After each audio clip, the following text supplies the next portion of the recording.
name of God, Father, Son, and Holy Spirit. Amen. Well, let me start today with a little cynicism, because nothing says Easter morning like cynicism, but hey, you hired me. Here's my cynical statement. 83.7% of all the promises people are making during this time of quarantine will be forgotten. All of the Facebook posts about how this has made people realize what's really important, how we can all get by with fewer things, and how we will seek joy in the small things will disappear.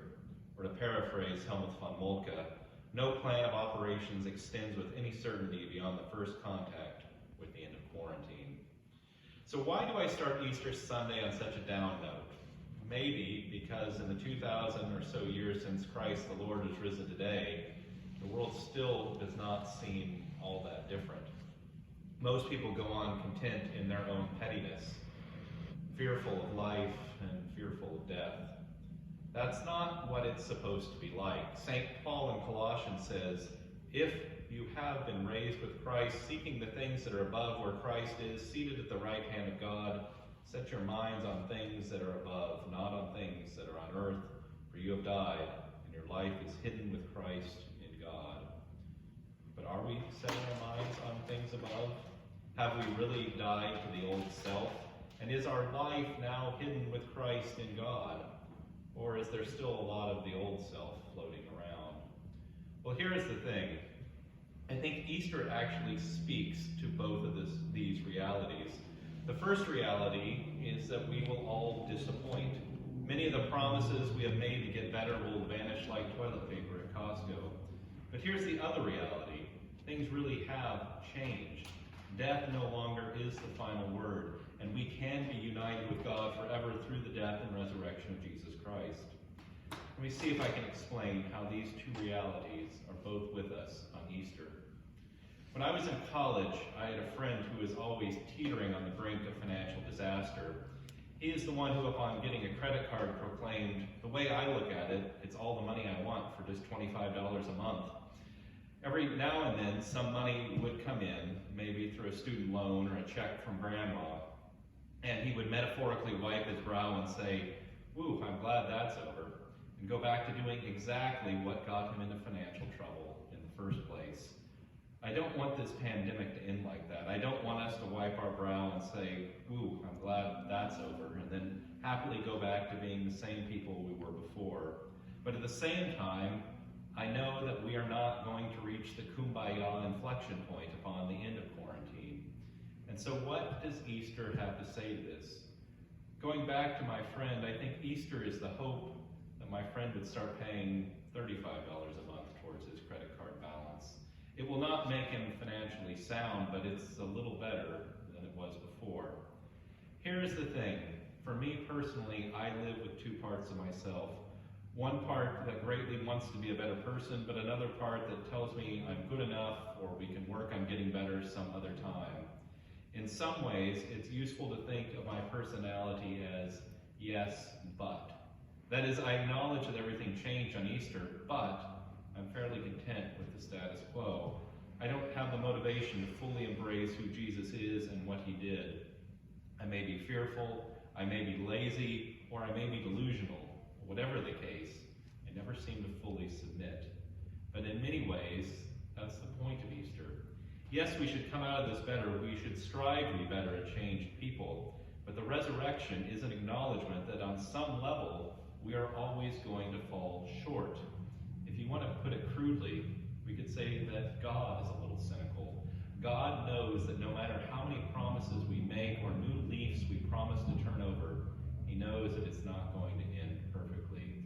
He knows we are always going to stumble and fall, and that it is only through the death and resurrection of Jesus Christ that it will be fixed, that we will be made right with God.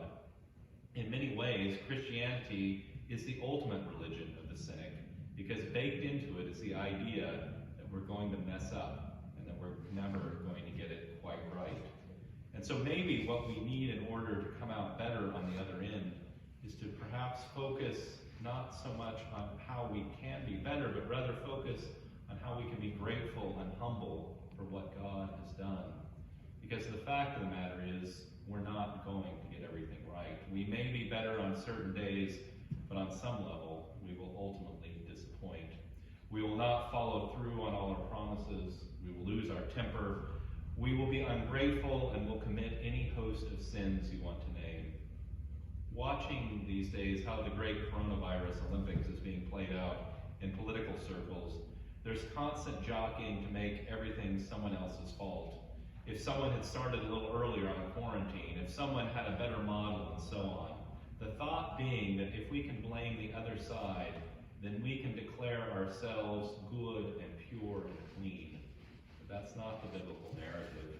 Jesus tells us there is no one good but God. None of us are good enough. But the great thing is we worship a God who knows this and wanted to be with us so much that he sent his son to die on a cross for the people that put him there in the first place. Is it cynical? Probably, but it's also the most loving thing that anyone can do or has done. The 17th century Archbishop Francois Fenelon said, "We conceive of God as a powerful being who demands much of us, who does not want us to have a good time.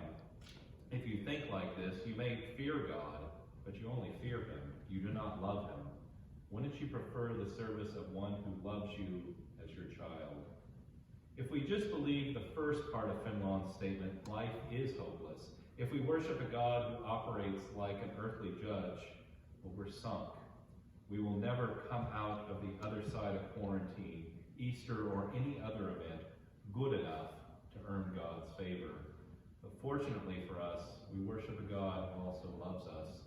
Would God like us to stop sinning? Would God like for the world to be a place where we love one another? Sure he would. And he wants us to aim for this. But God also knows that we're going to fall short, because Christ's death and resurrection, if nothing else, is a declaration that we're not going to pull it off. No matter how hard we try, we will miss the mark. The joy that we have on Easter is not that we've suddenly been made better. The joy we have on Easter is in the realization that God knows we have not been made better, but loves us all the same. If we want to know what God's love looks like, look at the events of this week. We see it on Good Friday when Christ is flogged and crucified for our sins, and we see it today where God loudly proclaims that no matter how bad our sin may be, he can bring good out of it. He can resurrect the terrible and nasty parts of us and crown them with his glory so that we may be his both this day